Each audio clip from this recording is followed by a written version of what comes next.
Hello, welcome to Lil's Vintage World. This video is going to be a book haul of the books that I am very grateful for because I very kindly received off my wish list for my birthday. This video is, yeah, it's a bit late. My birthday was over a month ago. It was the beginning of July. Whoops-a-daisy. But I'm finally getting around to doing it. So yeah, I'm super grateful for all of these. So getting started, the first one I have to show you is Greek Myths, Meet the Heroes, Gods and Monsters of Ancient Greece, written by Jean Menzies and illustrated by Katie Ponder. I follow Jean on YouTube. She doesn't know me, she doesn't know me from Adam, but I really enjoy her videos despite the fact that we have quite different reading taste.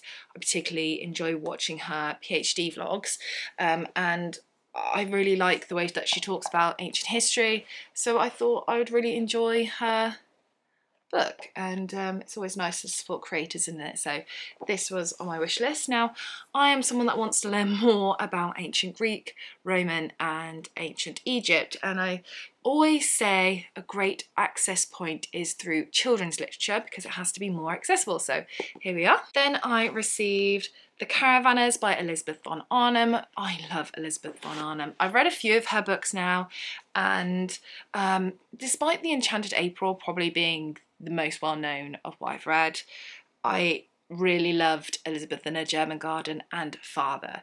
And Father was republished by the British Library, and The Caravanners has been republished by Handheld Press. This is an Edwardian novel from 1909, so just in there, about this family that takes a caravan holiday. I think it's to Kent, and I'm really looking forward to that because I always enjoy Elizabeth von Arnim's writing style, particularly about nature. I think she's a wonderful outdoory type of feel writer. Then we have a beautiful copy of Tender is the Night by F. Scott Fitzgerald. I actually already owned this book, but in a different edition, and the edition didn't match my others. You can see my others here. And it used to stand out and it used to really get on my nerves. And it always kind of put me off reading it. So yeah, here we have a very nice, pretty edition that matches my others, and hopefully I'll be more inclined to pick it up. We've had F. Scott Fitzgerald on to his friend in real life, Nathaniel West. I've never read any Nathaniel West before.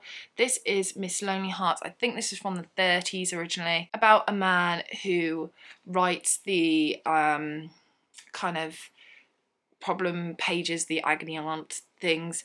It kind of reminded me slightly of Dear Mrs. Bird by A.J. Pearce, but of course that is historical fiction rather than this is of the period, and it's only a short little book, so I'm hoping that I'm going to really enjoy it and whiz through it. Speaking of short little books, I have A Spy in the House of Love by Anaïs Nin. This is a novel from the 1950s, I believe, about a woman in New York that is quite sexually liberated and likes to wear nice clothes, and that just sounds a treat, doesn't it? Then we have A Footman for the Peacock by Rachel Ferguson. This is a Furrowed Middlebrow book. You know how much I love these books.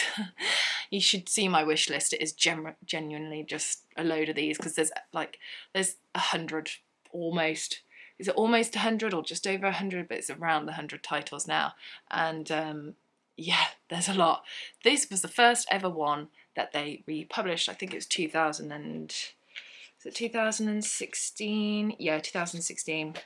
And this was quite controversial at the time. That it was originally published in 1940, I believe, because this is about a family who are, you know, very upper, and it's set during the start of the Second World War, and it's about a family who, when the war comes, it's an inconvenience to them because of course their stuff are going to get called up. I'm like, oh, and yeah, I'm looking forward to feeling things for these characters. Then I very kindly received The Lady's Paradise by Emile Zola and translated by Brian Nelson. This is one of the Oxford World Classics. Now, of course, this was originally written in French and has been translated, which is good for me because I can't speak French, read French, write French, anything French.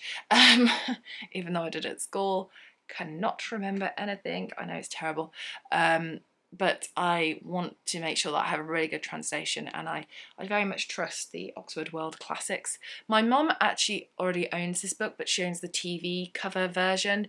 I haven't seen the TV show, and I think I would like to, eventually, once I've read the book first. It's set in Paris and it is about a department store, and that is right in my street. I do love shopping.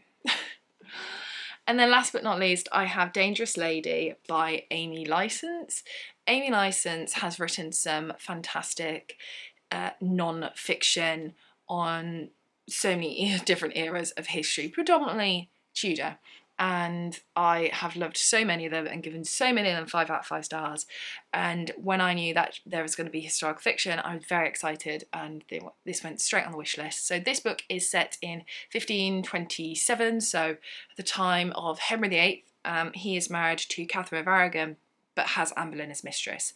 And with this, we follow a family, in particular a 17-year-old, is she 17? Or was it? Yeah, 17, called Thomasin.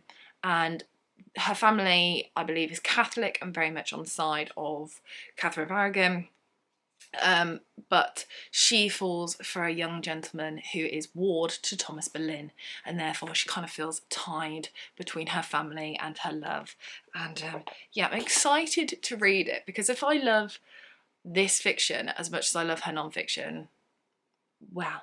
So there we have it. That is my little birthday book haul of all the books that I very kindly received for my birthday. So thank you to my family that kindly gifted me those. It's really, really nice to receive books for presents, because when I get money, it kind of has to go to more practical things, being a student. So it's nice that people will buy me books every now and then. So thank you very much for watching this video. Let me know what you think of any of these books, which one I should be getting to first, in the comment section down below. And that's all I have to say. So thank you very much for watching. Take care, and I shall see you soon for the next video. Bye for now.